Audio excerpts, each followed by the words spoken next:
देखो, हम में से हर एक रोल प्ले करना चाह रहे हैं कि हम ब्रिज के रोल प्ले करना है, हम आवाम के सामने जा रहे हैं, हम किसी से मांग क्या रहे हैं। हमने तो पहले दिन से कहा है कि बात होनी चाहिए, मैं तो हमेशा से कह रहा हूँ कि ये सीज़ फायर होने चाहिए और ये क्लैश ऑफ टाइटन ख़त्म होना चाहिए। ये बड़ी बदकिस्मती मुल्क आगे की तरफ ना जा सके, लेकिन क्या करे, देखे हमारे ऊपर कितनी ही ज़्यादतियाँ ना हुई, अटैक हुए, लोगों को उठाया गया, बच्चों को उठाया गया, औरतों को उठाया गया, हमारी बहनों को उठाया गया, उनको जेलों में रखा गया, और बात यहाँ तक आई कि आप हमारी लीडरशिप के गले भी काटने पे आ जाए गए। तो this is way too much now, let's stop it here. अच्छा बैरिस्टर साहब, गुरु का पता चला है कि ख्वाजा सराओं का गुरु कौन था?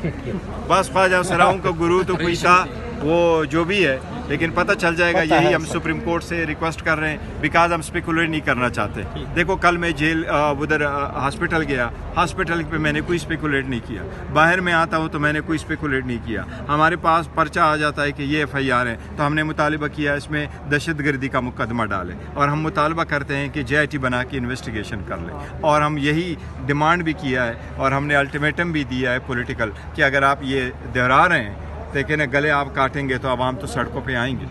बहुत केस बन जाएगा। पहले ये केस उन्होंने FIR करवाई थी, एक केस उन्होंने हुमायूं दिलावर साहब के सामने चलवाया, फिर तीसरा केस उन्होंने तोशाखाना का नेब में चलवाया, ये चौथा केस है। ये हिस्ट्री पे हिस्ट्री बना रहे हैं, हर मरतबा ऐसा काम कर रहे हैं जो कानून और आईन के मारवा हो।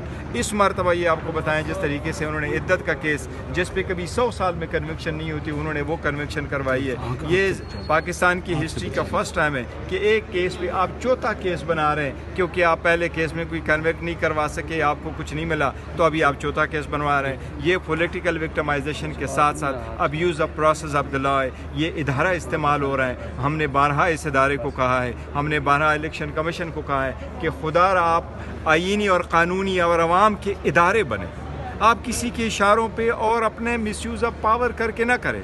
आप भी कानून के ताबे, जो कानून आपके लिए बना है, कि उसको इस्तेमाल करके आप आवाम में जो लोग क्राइम्स कमिट करते हैं उनको कानून के दायरे में ले आएँ। आप ख़ुद कानून के दायरे से निकलते हुए इस कानून को मिसयूज़ करते हैं। हमारे इन इदारों से भी दरख्वास्त है कि काइंडली आप आइन के मुताबिक चलते हुए आप नेब के विजडम को देके, इसलिए चौथा केस नहीं बनता। आप बराए मेहरबानी अपने इंक्वायरी और इन्वेस्टिगेशन क्लोज कर लें। Thank you. अच्छी चीज़ें भी हुई हैं बैरिस्टर साहब, जैसे देखो, आवाम के लिए जो पैगामात है वो बिल्कुल मैंने मीडिया के सामने सारा बताया हुआ है ऑलरेडी, और मैं बता चुका हूँ। पहली पैगाम यही है कि जो रूह हसन साहब पे अटैक हुआ है वो बड़ा सीरियस, और हमने बड़ा सीरियसली उसको लिया हुआ है। हम गवर्नमेंट से मुतालबा करते हैं कि जो आपने FIR रजिस्टर की है उसमें दफ़ात आप लगाएं दहशतगर्दी की, क्योंकि इस किस्म के मुकदमात में दहशतगर्दी का दफ़ा का होना ज़रूरी है, और इसका इन्वेस्टिगेशन बाय JIT ज़रूरी है, और इसमें जुडिशल कमीशन के थ्रू हो, क्योंकि एक पॉलिटिकल पार्टी के जो सबसे पॉपुलर पार्टी है उसके एक लीडरशिप पे अटैक है, इसलिए ज़रूरी है कि इसके तह तक जाया जाए कि ये किसने किया और क्या अवामिल हैं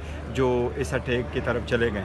उसके साथ साथ हमने ये भी कहा है कि अगर इस तरह हुआ तो ये एक अल्टीमेटम है, नेक्स्ट टाइम ये होगा तो फिर आवाम से हमारी इल्तिजा है कि वो सड़कों पे आएंगे और एहतजाज करेंगे, पुरअमन होगा। लेकिन अब हम एहतजाज पे मजबूर हो जाएंगे, जो इतना अरसा से हम आवाम को कहते चले आ रहे थे कि नहीं आप देखिए इलेक्शन के बाद हालात चेंज होने चाहिए, वो भी हमने एक फैसला किया हुआ है कि ऐसा हो। दूसरी साथ खान साहब का जो दूसरा मुतालबा है वो मैं बता चुका हूँ, मैं दोबारा रिपीट करूँगा, वो यही है कि जो लाइव स्ट्रीमिंग होनी चाहिए। 30 तारीख को खबर आई है हमें कि 30 तारीख को इंशाल्लाह ताला जो नेब का केस है उसकी हेयरिंग होगी। हम चाहते हैं कि उसकी हेयरिंग लाइव हो, और ख़ान साहब के ने मुझे ये डिक्टेट किया था उस लेटर पे। आज ख़ान साहब ने मुतालबा किया है, जो मैं बता रहा हूँ कौम को, वो यही है कि ख़ान साहब के लिए अरेंजमेंट किया जाए कि ख़ान साहब आ जाए और ख़ुद अपना केस आप आर्गू करें सुप्रीम कोर्ट में।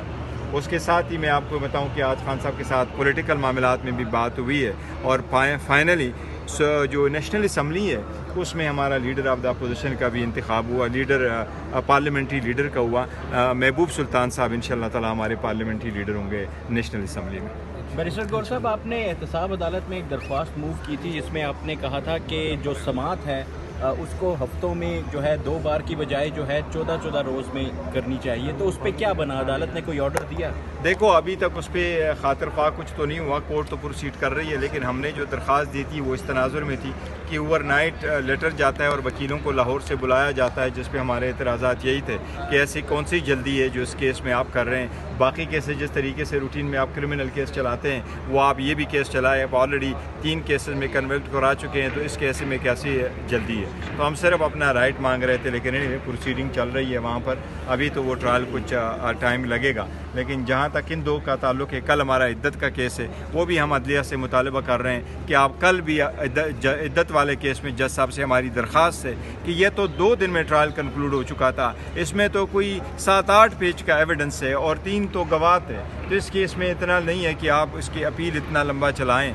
आप अगर प्रोसिक्यूटर, स्पेशल प्रोसिक्यूटर अवेलेबल है तो उनको आप जूम पे ले लें, उनकी हियरिंग कर लें और कल ही उसका फैसला हो।